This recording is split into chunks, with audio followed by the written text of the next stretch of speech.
સુરતમાં જે.કે. સ્વામી અને તેમના મળતિયા દ્વારા છેતરપિંડી કરનારને અંજામ આપવામાં આવ્યો હતો। મંદિર માટેની જમીન ખરીદી બહાને છેતરપિંડી આચરવામાં આવી। ડોક્ટરને ફસાવવામાં આવતા આખરે ડોક્ટર સુસાઇડ કરવા સુધી પહોંચ્યા હતા। સાબરમતી કિનારે સ્વામિનારાયણ મંદિર બનાવવા જમીન ખરીદવામાં ડોક્ટર સાથે 1.34 કરોડની ઠગાઈ કરવામાં આવી હતી। સ્વામિનારાયણ મંદિર બનાવવા માટે જમીન ખરીદી આપવાની વાતમાં વરાછાના તબીબને ફસાવ્યો હતો। જે.કે. સ્વામીની રેન્જ રોવર કારમાં કમાન્ડો સાથે એન્ટ્રી ચોટીલા લીંબડી હાઈવે ઉપર પેટ્રોલ પંપ મુલાકાત કરી હતી। વરાછા પોલીસ સ્ટેશનમાં ફરિયાદ નોંધાઈ હતી, જેના આધારે વરાછા પોલીસે ગુનો નોંધી તપાસનો ધમધમાટ શરૂ કર્યો છે। ક્લિયર કરી દો પછી આ રીતના વાત કરીએ તો તમે મને એવું કહો એના કરતાં તમે સાહેબને ત્યાં જઈને તમે નિવેદન તમે આપી દો। પછી એને જે રીતના નિવેદન આપ્યું મને ખ્યાલ નથી। ઇન ડ્યુરેશન પછી આ બધી વાત થઈ એટલે ખુલ્લા પીડ્યા બધા કે ભાઈ આમાં એકલા સુરેશ ભરવાડ નથી, સ્વામી બધામાં છે, મળે સાથે થઈને આખું એને આખું યુનિટ બનાવીને આ રીતના કામ કર્યું છે। ઇન ડ્યુરેશન પછી માધવપ્રિય સ્વામી અંકલેશ્વરવાળા જે છે ગૌશાળાવાળા કહેવાય છે, ખબર નહીં એનું બહુ મોટું નામ હશે, મહંત હશે, મને ખ્યાલ નથી। તો એમનો મારી પર ફોન આવ્યો કે મને કહે સાહેબ આ રીતના ઘટના બનેલી છે ને આવું છે। એમ તો હા સાહેબ, તો કે આપણે એનું સમાધાન કરવાનું છે, મુલાકાત કરવાની છે અને મળીએ। એમ તો કાંઈ વાંધો નહીં, મળીએ। અને હું તો ઓલરેડી આ બધાના પૈસા માટે પેલું છે એટલે એમ સવાલ જ નથી આવતો। અને કોઈ હરિભગતની અહીંયા યોગી ચોક કોઈ ઓફિસ છે ત્યાં એમને બોલાવ્યા। ત્યાં અમે બોલાવીને બધી મિટિંગ કરી, વાતચીત કરી કે કંઈ નહીં અમે તમને તમારા પૈસા અમે તમને આપી દઈએ। કાંઈ વાંધો, તમે પૈસા આપી દે તો કંઈ વાંધો, સારી વસ્તુ છે।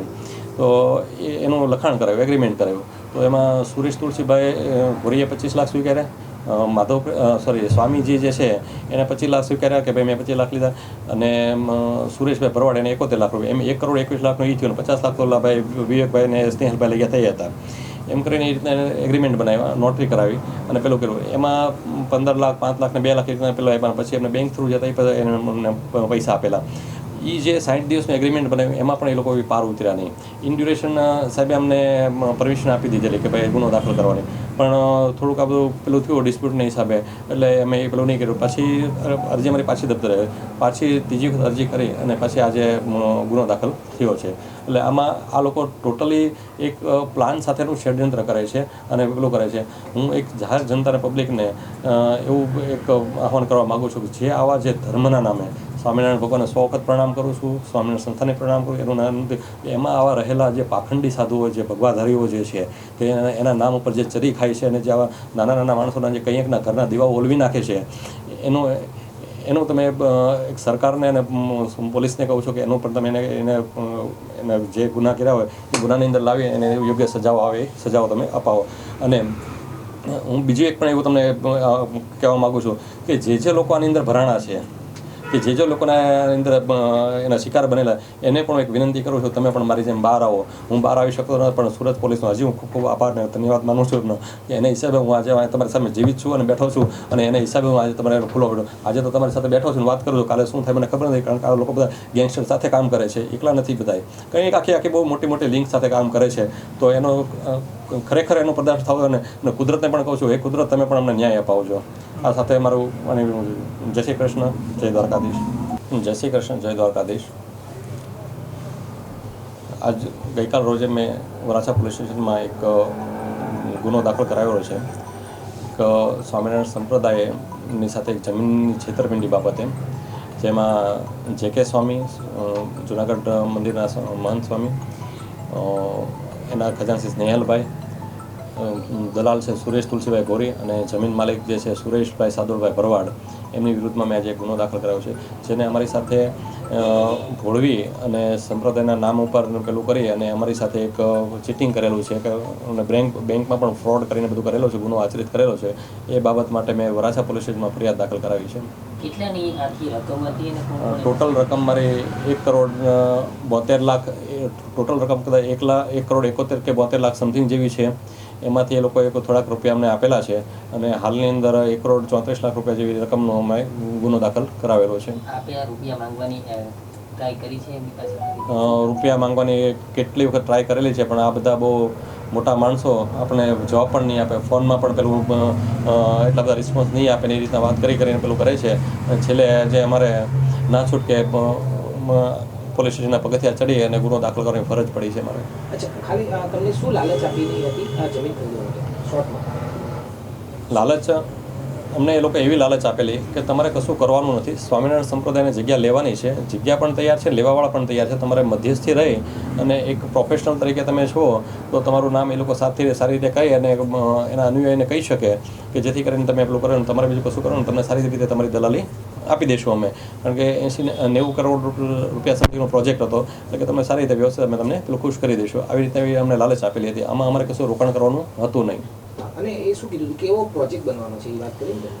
હા, એમાં જે પોઈચા જે સ્વામિનારાયણ સંપ્રદાયનો આખો જે મંદિરનો જે પ્રોજેક્ટ છે ને એ ટાઈપનો આખો ને સાબરમતી રિવરફ્રન્ટની અંદર એને આખો પ્રોજેક્ટ કરવાનો હતો. એ રીતના આખો એનો 3D પિક્ચર સાથે અમને આખા બધા પ્લાન બતાવેલા હતા બધી વસ્તુના. સુરેશ તુલસીભાઈ ગોરી નામના એક દલાલ છે, સુરતના છે, એમની મુલાકાત મારે બારડોલીની અંદર થયેલી. મારા એક મિત્રનો દવાખાનાનું ઓપનિંગ થયું ત્યાં. પછી વાતચીતમાં એવું થયું કે હું દલાલીનું કામ કરું છું ને આવી રીતના જગ્યાનું બધું કામકાજ કરું છું. 2-3 મહિના પછી એ વ્યક્તિ મારા દવાખાને અહીંયા આવ્યા, સુરેશભાઈ તુલસીભાઈ ગોરી, અને બધી મને વાત સમજાવી કે ભાઈ આપણે એક સ્વામિનારાયણ સંપ્રદાય છે એને એક જગ્યાએ જોઈએ છે, જગ્યા પણ તૈયાર છે અને લેવાવાળા પણ તૈયાર છે, કે એ જે જગ્યા રીંજા ગામની છે આણંદ તાલુકાની, અને જુનાગઢ તાબાના મહંત જે.કે. સ્વામી કરીને જે છે એમને જગ્યા જોઈએ છે. જેવું પોઈચા સ્વામિનારાયણ સંપ્રદાયનું જે સંસ્થા છે એવી સંસ્થા ત્યાં એ લોકોને ડેવલપ કરવી છે. તો મેં એમને પૂછ્યું કે એ બધું બરાબર છે, તેમાં અમારું શું કામ છે, કઈ રીતે છે એમ. તો કે એ લોકોને કોઈ મધ્યસ્થી હોય અને તમારે એજ્યુકેટેડ પર્સન હોય અને ડૉક્ટર કેબલ હોય તો એ લોકો એના અનુયાયીને બતાવી શકે અમે આ જગ્યા ડૉક્ટર પાસેથી લીધેલી છે અને સારી રીતે પેલું કામ કરી શકે ને વ્યવસ્થિત રીતે છે અને એને અનુયાયીને સમજાવી શકે ને એ લોકોનું ફંડ પાળવું સારું રીતે લઈ શકે. તો મેં તો કંઈ વાંધો નહીં, આમાં અમારે કંઈ રોકાણ કે નહીં, તમારે કશું કંઈ રોકાણને કશું કરવાનું છે નહીં, એટલે અમારે કંઈ પૈસાનું કંઈ પેલું છે નહીં. છતાં કે તમે પેલું કરો, એટલે મેં તો મને ડાઉટ, એટલે મેં અમારા પિતરાય ભાઈને વાતચીત કરી, આમ 2-3 વ્યક્તિને મિત્રોને વાત કરી પણ કોઈ એમાં એગ્રી થયું નહીં. પિતરાય ભાઈને વાત કરી કે કંઈ નહીં આપણે જોઈએ જાણીએ. તો અમે એક ફરી મુલાકાતે ગયા, તો એમના જે.કે. સ્વામીના ખજાનચી સ્નેહલભાઈ કરીને છે એની મુલાકાત અમને એને તારાપુર કરાવી. તારાપુર અમે બેઠા ને આખો અમને પાયલોટ પ્રોજેક્ટ અમને સમજાવેલા લેપટોપની અંદર કે અહીંયા આવી સંસ્થા પોઈચા જેવી છે, એવી સંસ્થા આપણે ડેવલપ કરવાની છે. 700 વીઘા જગ્યા છે, વચ્ચે સાબરમતી નદી નીકળે છે, 150-200 વીઘા પહેલી પાર છે, બાકીની બધી 500 વીઘા આ બાજુ છે. તો રિવરફ્રન્ટથી માંડીને બધું આખો પાયલોટ પ્રોજેક્ટ બહુ 3D પિક્ચર સાથેનું બધું અમને બતાવ્યું કે તમે કે બને એટલું તમે જલ્દી ફાસ્ટ કરો તો જેથી કરીને આપણે આપણું કામ ચાલુ કરી શકીએ. કાલથી JCB ચાલુ કરે, તાર ફેનથી XYZ ઘણું બધું એનું કે બધાને આપણે કોન્ટેક્ટમાં છે, ઓર્ડર અપાઈ ગયેલા છે, એ બધી વાતો સાથે આપણને ભરમાયો. એટલે અમને એવું લાગ્યું ભાઈ એટલું બધું છે ને એટલું બધું સારું છે, કંઈ વાંધો નહીં. પછી બીજી મુલાકાત અમે જમીન માલિકને મળ્યા, જમીન જોઈ બધી વસ્તુ જમીન માલિકને મળ્યા. ત્યાંથી પછી અમે આ બધી વસ્તુની વાતચીત થતાં અમે જે.કે. સ્વામીને મળવા માટે અમે અને સ્નેહલભાઈને જે.કે. સ્વામીને મળવા માટે ગયા. તો જે.કે. સ્વામી એવું કીધું તમે જુનાગઢ નહીં આવો ચાલશે, અમે આપણે રસ્તામાં વચ્ચે મળી લઈએ. તો in duration Chotila Limdi highway વચ્ચે એક એમના હરિભગતનો પેટ્રોલ પંપ, ત્યાં અમારી મુલાકાત થઈ.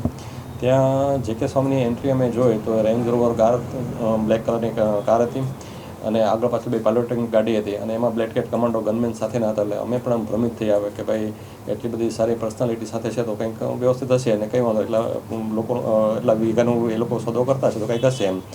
ત્યારે મેં સ્વામીજીને કીધું કે સ્વામીજી મારું આ કામ પહેલી વખત છે ને પહેલી વખત કામ કરું છું, હું નાનો માણસ છું, મારું ક્લિનિક કરું છું, મારું ભરણ પોષણ કરું છું, જેથી કરીને જો આમાં મેં કહ્યું કે ફિટ ના થઈ જોજો તમે કે જો સાહેબી કે ડૉક્ટર સાહેબી કે જો ઠાકોરજીની ઈચ્છા હોય ને તો જ એને આવો લાહો મળે ને લાભ મળે, બાકી કોઈને મળતા નથી, તમે ચિંતા નહીં કરતા, બરાબર, એવું કશું આપણે છે નહીં. આવી રીતના બધી વાતચીત કરી. અને એ સમય દરમિયાન મને સ્નેહલભાઈ એવું કીધું કે મેંદુભાઈ જમીનનું કઈ રીતે શું કરો, કારણ કે મને તો ખબર જ નથી કઈ વસ્તુ કેવી રીતના કેમ કરવાનું, બધું અપ ટુ ડેટ સુધી આખો પ્રોજેક્ટ એની તૈયાર જ હતો, બધી આમ કરવાનું, આવી રીતના જમીન લેવાનું, આપેલું કરવાનું, બધી વસ્તુ એને જ કરવાનું. આપણે ખાલી મધ્યસ્થી રાખ્યા હતા કે તમે 10 થી 10.5 લાખ રૂપિયા જમીનનો ભાવ કહી શકશો કે બધું કંઈ વાંધો નહીં. એટલે સ્વામીજીને મેં બધી વાત કરી, એને કીધું કંઈ વાંધો, હું તમને 10 લાખ 11,000 રૂપિયા લઈ કે હું તમારી પાસે જમીન લઈશ, ખરીદીશ. પછી અમે ત્યાંથી આવતા હતા પછી અમે જે જમીન જે છે એ ઓલરેડી 5,80,000માં અમે ખરીદી. આ બધી વસ્તુ કરતાં હવે વાત ત્યાં સુધી આવી ગઈ કે ભાઈ વચ્ચેનો જે ગાળો હોય એ બધી વસ્તુ સ્વામી, સ્નેહલભાઈ, સુરેશ ગોરી અને અમારે બધા સાથે રહીને એ એમની ભાગ લઈ લેવાનો. એમ ટૂંકમાં એ ટકાવારીમાં પેલું અમને પણ જે કંઈ દલાલી મળી અમને આપવાના એ લોકો એ નક્કી, બાકીનો જે વચ્ચેનો ડિફરન્સ છે એ લોકો લઈ, સ્વામી અને સ્નેહલભાઈ એ લોકો લઈ જાય એ રીતના, બરાબર.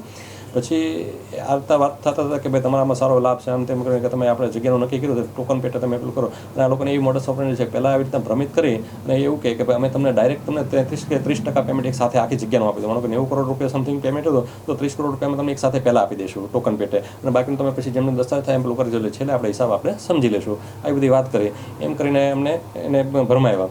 પછી કે તમે એક કામ કરો, અત્યારે ટોકન પેટે તમે અને પહેલાં અમને આપેલું 1 લાખ રૂપિયા આપણે ટોકન પેટ આપ્યા ને જે આખી જગ્યાના ટોકન પેટ અમે 1 કરોડ રૂપિયા નક્કી કર્યા. તો એ સુરેશભાઈ સાધુભાઈ ભરવાડને અમે અહીંયા સુરત બોલાવી નોટરી કરાવી અને 1 કરોડ રૂપિયાને એમને આપ્યા.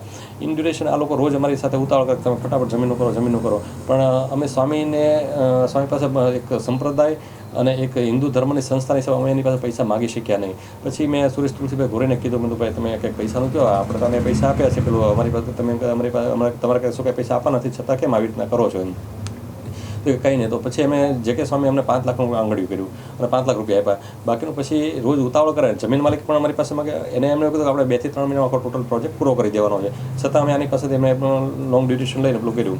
પછી એ ઘટના બનતા એ લોકો પાછું નવું નાટક લાવ્યા કે પહેલાં એવી વાત કે આપણે બ્લેકમાં કરશું, બ્લેકનું કરીને કે વ્હાઇટમાં કરશું ને બેંક થ્રુ કરશું. તો કાંઈ વાંધો નહીં, જે રીતના હોય કે ટેક્સ અમે ભરી દીધું, આ રીતની બધી વાત કરી. પછી ત્રીજું નાટક એવું લાવ્યા, અમારા ઓલરેડી 3 મહિના વીતી ચૂક્યા હતા, એ લોકો 1 પણ રૂપિયો આપ્યો નહોતો. રોજ નવું નાટક લાવે, રોજ નવી એક વાત મેં કહે પેલો અમે ફોન કરીએ, એનો ફોન નહીં આવે, અમે ફોન કરી એટલે રોજ નવી એક વાત મેં કહે એ લોકો. પછી કે હવે અમે એનું જે હતું ને એ બધું કેન્સલ થયું છે, પણ અમારા હરિભક્તો જે કેનેડા છે ત્યાંથી આપણું પેમેન્ટ ફંડિંગ આવવાનું છે કે સ્નેહલભાઈ કે તો કે કંઈ વાંધો નહીં આપણે ત્યાંથી પેલું કરીએ કે તમે તમારા બેંકની અંદર કરંટ એકાઉન્ટ ખોલાવો. તો કરંટ એકાઉન્ટ ખોલાવીને પેલું કરે એટલે એને કે અમે તમારા બેંકમાં પૈસા ટ્રાન્સફર કરાવ્યું. કરંટ એકાઉન્ટ ખોલાવીને પહેલાં એને મારા બેંકની અંદર લગભગ સમથિંગ $14 લાખ કરીબન 20 કરોડ રૂપિયા ટ્રાન્સફર કરાવ્યા મેલમાં. બરાબર, મને કે તમારા બેંકમાં જોયો મેલ તમારામાં આવ્યો છે, ફંડ તમારા બેંકમાં એકાઉન્ટમાં ટ્રાન્સફર થયું છે. તો કંઈ વાંધો, બેંકમાં ગયો, બેંકવાળાએ મને મેલ કાઢીને આપ્યો ભાઈ તમારા બેંક એકાઉન્ટની અંદર એટલો મેલ આવેલો છે ફંડિંગનો પેલું છે, પણ પૈસા આવ્યા નહીં.